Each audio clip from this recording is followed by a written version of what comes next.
हम एक आम बड़े और जूनियर की तरह पेश आएंगे, ठीक है?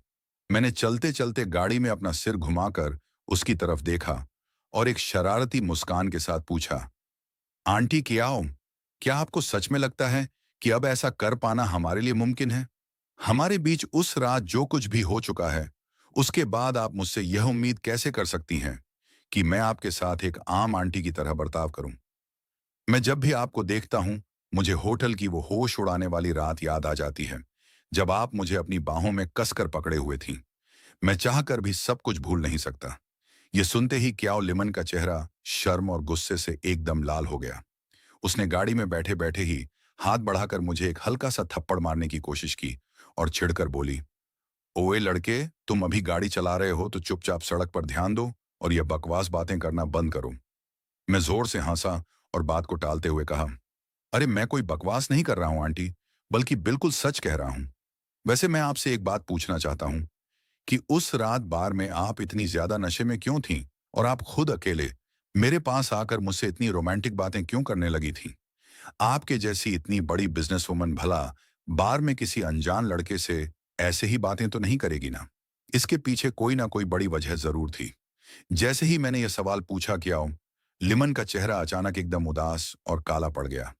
उसकी आंखों में एक गहरा अकेलापन और गुस्सा साफ झलकने लगा था। उसने अपना सिर दूसरी तरफ घुमा लिया और कार की खिड़की से बाहर रात के शहर को देखने लगी। उसने बहुत ही दबी और भारी आवाज में कहा, इस बात से तुम्हारा कोई लेना देना नहीं है। तुम अपने काम से काम रखो। मैंने कहा, भला इससे मेरा लेना देना कैसे नहीं हो सकता आंटी? हमारे बीच सब कुछ हो चुका है, तो आपकी लाइफ की हर बात से मेरा सीधा कनेक्शन है। मैं उस औरत के साथ साफ साफ बात कैसे ना करूं जो ऑनलाइन चैट पर मेरे बिस्तर तक आ चुकी थी।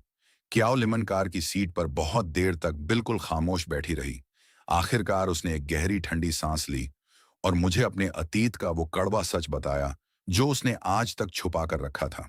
उसने बताया कि उसका एक एक्स हस्बैंड था जिसका नाम झाओ फेंक था। उनकी शादी पूरे 8 साल तक चली थी, लेकिन रोज रोज के झगड़ों और उसके कभी मां न बन पाने के ताने की वजह से उनका डिवोर्स हो गया था। उसने रोते हुए आगे बताया कि उस रात बार में वह अकेले नहीं आई थी, बल्कि उसका वही कमीना एक्स हस्बैंड झाओ फेंक चुपके से उसका पीछा करते हुए वहां पहुंचा था। उसने कियाओ लिमन की ड्रिंक में कोई नशीली दवा यानी ड्रग्स मिला दी थी ताकि वह उसे बेहोशी की हालत में अपने साथ ले जा सके और उसकी संपत्ति हड़प सके। लेकिन क्याओ लिमन को जैसे ही चक्कर आने लगे, वह किसी तरह झाओ फेंक की नजरों से बचकर वहां से भागी और लड़खड़ाते हुए सीधे बार काउंटर के पास आकर मेरी बाहों में गिर गई थी। यह सुनते ही हमारे एएमसी को इतना भयानक गुस्सा आया कि उसने गुस्से में कार का स्टीयरिंग व्हील लगभग अपने हाथों से मरोड़ ही दिया। उसने अपने दांत पीसते हुए गाली दी और कहा, साला वो कमीना इंसान, उसकी इतनी हिम्मत कि उसने आपको ड्रग्स देने की कोशिश की। क्या वह खुद को मर्द कहता है?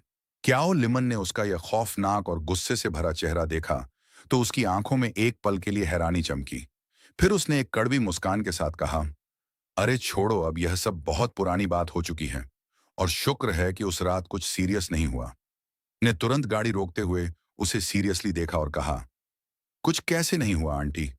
अगर उस रात आप भागकर मेरी बाहों में नहीं आई होती और वो कमीना झाव फेंक आपको वहां से उठाकर ले गया होता, तो आज जो अंजाम होता उसकी आप कल्पना भी नहीं कर सकती। मैं इस बात को ऐसे ही बिल्कुल नहीं छोड़ सकता। उसने आपको छूने की हिम्मत की है और मैं अब उसे दोबारा ऐसा करने की इजाजत कभी नहीं दूंगा। क्याओ लिमन हैरान होकर बस उसे देखती रही और काफी देर तक चुप रही। असल में आज तक जितने भी लोग इस सच को जानते थे, उन्होंने या तो क्याओ लिमन को सब कुछ भूलकर आगे बढ़ने की सलाह दी थी, या फिर वे सब उसके पैसों के पीछे पड़े थे और उसका फायदा उठाना चाहते थे। आज तक उसकी लाइफ में किसी भी मर्द ने इसके जैसा रिएक्ट नहीं किया था, जिसका पहला रिएक्शन सिर्फ उसके लिए गुस्सा होना था और उसकी ढाल बनकर खड़े होने की इच्छा थी। उसने इसकी तरफ देखा और उसकी आंखें थोड़ी नरम हो गईं। उसने बहुत ही धीमी आवाज में कहा, ठीक है, पर तुम अभी सिर्फ कॉलेज के स्टूडेंट हो, इसलिए तुम इन फालतू के पंगों में मत पड़ो। वो झाव फेंक एक नंबर का गिरा हुआ बदमाश है और तुम उससे अकेले पंगा नहीं ले सकते। ने एक मजाकिया हंसी हंसते हुए कहा, बदमाश? मैं अपनी लाइफ में ऐसे किसी भी इंसान से नहीं डरता जिसके पास खोने के लिए कुछ ना हो। वो एक ऐसा जुआरी है जो खुद कर्ज के पहाड़ के नीचे दबा हुआ है। मैं भला उससे क्यों डरूंगा? आंटी क्या हो आप? अब इस बात की बिल्कुल चिंता मत कीजिए और यह सब मुझ पर छोड़ दीजिए। मैं आपको गारंटी देता हूं कि वह कमीना आपको दोबारा परेशान करने की हिम्मत कभी नहीं करेगा। क्याओ लिमन ने उसकी आंखों में देखा, जहां उसके लिए एक मजबूत भरोसा दिख रहा था। वह कुछ कहना चाहती थी, लेकिन आखिर में चुप रही और उसने बस धीरे से अपना सिर हाँ में हिलाया। कार जल्दी ही नदी के किनारे बनी जियांगचेंग शहर की सबसे आलीशान वीआईपी सोसाइटी में पहुंच गई, जहां एक फ्लैट की कीमत ही करोड़ों से शुरू होती थी। उसने कार को अंडरग्राउंड गैराज में पार्क किया और इंजन बंद करके कियाओ लिमन की तरफ मुड़ा और कहा, हम पहुंच गए आंटी। कियाओ लिमन ने अपना सिर हिलाया और अपनी सीट बेल्ट खोलते हुए इसकी तरफ देखकर हिचकिचाती हुई बोली, लिंगचैन, आज मुझे इतनी सुरक्षित घर लाने के लिए तुम्हारा बहुत बहुत थैंक यू। और उस रात जो कुछ भी हुआ, उसके लिए भी थैंक यू। वह एक पल के लिए हैरान हुआ, फिर हंसकर बोला, अरे किस बात का थैंक यू आंटी? क्या उस रात आपका फायदा उठाने के लिए आप मुझे थैंक यू कह रही हैं? क्याओ लिमन का चेहरा यह सुनते ही फिर से लाल हो गया और उसने शर्माते हुए एक हल्का सा हाथ उसकी बांह पर मारा और चिढ़कर बोली, अरे सीरियस हो जाओ, मैं सच में दिल से थैंक यू कह रही हूं। अगर उस रात तुम नहीं होते तो मुझे सच में नहीं पता कि आज मेरे साथ क्या हो जाता। ने उसकी उन लाल और भावुक आंखों को देखा तो उसका दिल पूरी तरह पिघल गया। उसने धीरे से हाथ बढ़ाकर उसके सिर को छुआ और कहा, मुझे थैंक यू कहने की कोई जरूरत नहीं है आंटी। आपकी रक्षा करना अब मेरा फर्ज है और मैं यही करूंगा।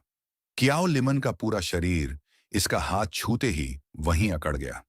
उसकी पलकें थोड़ी कांपने लगीं और उसकी आंखों में एक अजीब सा प्यार भर गया। वे कार की बंद सीट पर एक दूसरे के इतने करीब थे कि उनकी सांसें आपस में टकरा रही थीं। कार का माहौल अचानक बहुत रोमांटिक हो गया। उसने उसके खूबसूरत होंठों की तरफ देखा और धीरे से उसके करीब झुकने लगा।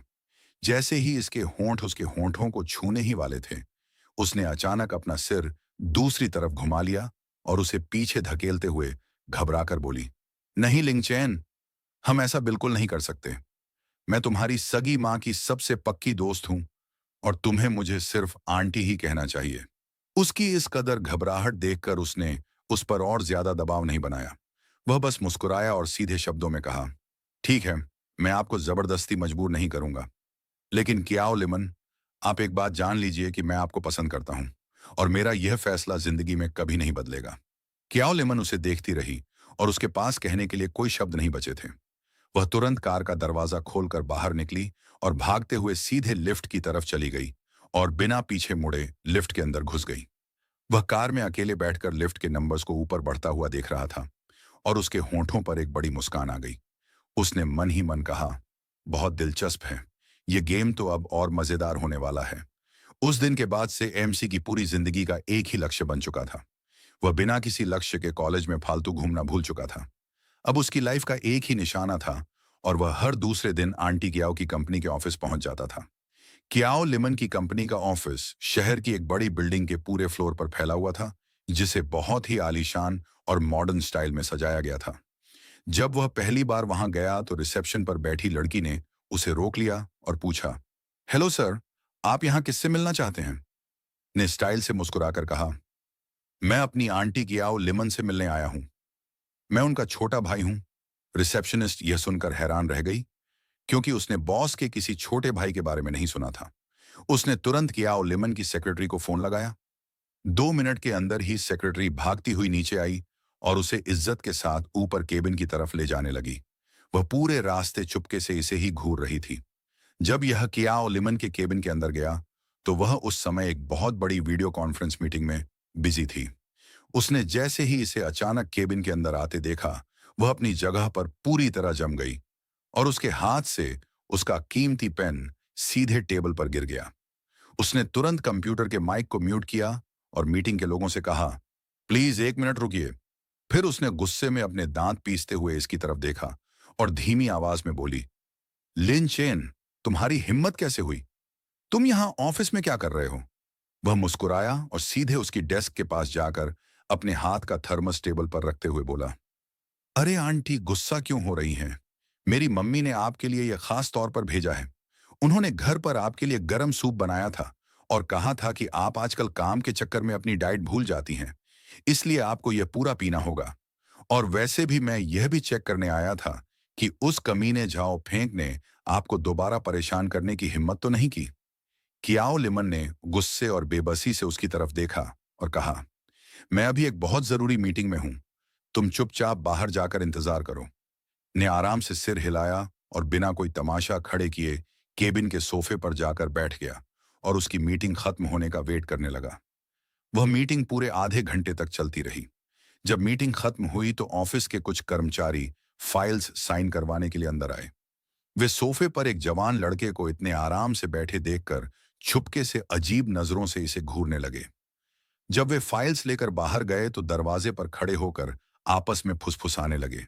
उसे यह समझने के लिए ज्यादा दिमाग लगाने की जरूरत नहीं थी कि वे कर्मचारी पक्का अपने खूबसूरत बॉस और इस जवान लड़के के बीच के चक्कर की ही गॉसिप कर रहे थे।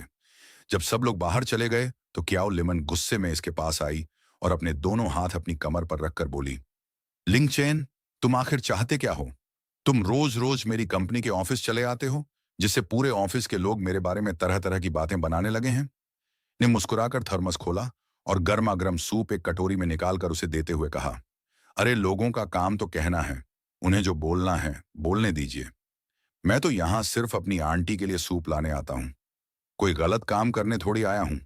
चलिए, अब इसे चुपचाप पी लीजिए, वरना ठंडा होने के बाद इसका टेस्ट खराब हो जाएगा और मेरी मम्मी मुझसे गुस्सा होंगी।